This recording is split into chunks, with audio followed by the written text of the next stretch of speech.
আসসালামু আলাইকুম রহমতুল্লাহি ওয়া বারাকাতুহু। সূরা নিসার ৪১ নম্বর আয়াত থেকে ৫০ নম্বর আয়াতের বাংলা অনুবাদ। তখন তাদের কি অবস্থা হবে যখন আমি প্রত্যেক উম্মতের মধ্য থেকে একজন করে সাক্ষী নিয়ে আসব, আর হে রাসূল, আপনাকে তাদের সকলের বিপক্ষে সাক্ষীরূপে উপস্থিত করব।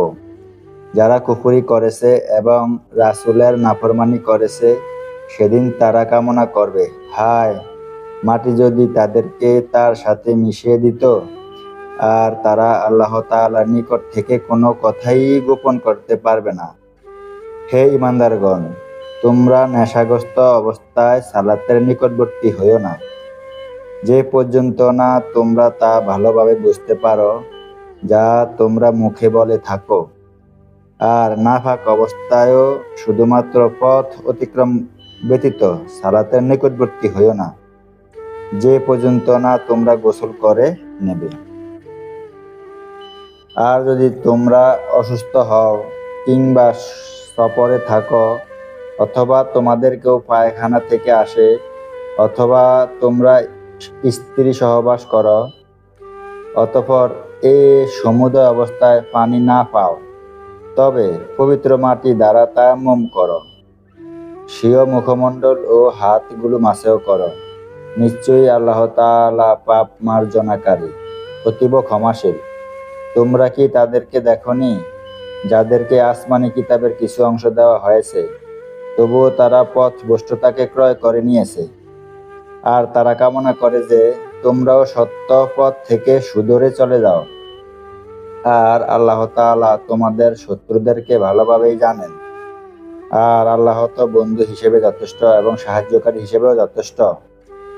আর ইহুদিদের মধ্য হতে এমন অনেক আছে যারা আল্লাহ তাআলার পবিত্র বাণীকে স্থানচ্যুত করে এবং বলে, আমরা শুনলাম তবে অমান্য করলাম। আর তারা বিকৃত মুখে ধর্মের উপর দোষারোপ করার মানসিকতা নিয়ে বলে থাকে, শ্রবণ করো না শোনার মতো। অথচ যদি তারা বলতো যে আমরা শুনলাম এবং মানলাম এবং আমাদের কথা শ্রবণ করুন, আমাদের প্রতি লক্ষ্য রাখুন, তাহলে এটা তাদের জন্য কল্যাণকর এবং সুসংগত হতো। কিন্তু তাদের কুফরির কারণে আল্লাহ তাআলা তাদের উপর অভিসম্পাত করেছেন, ফলে তাদের অসংখ্য লোক ব্যতীত ঈমান আনয়ন করবে না।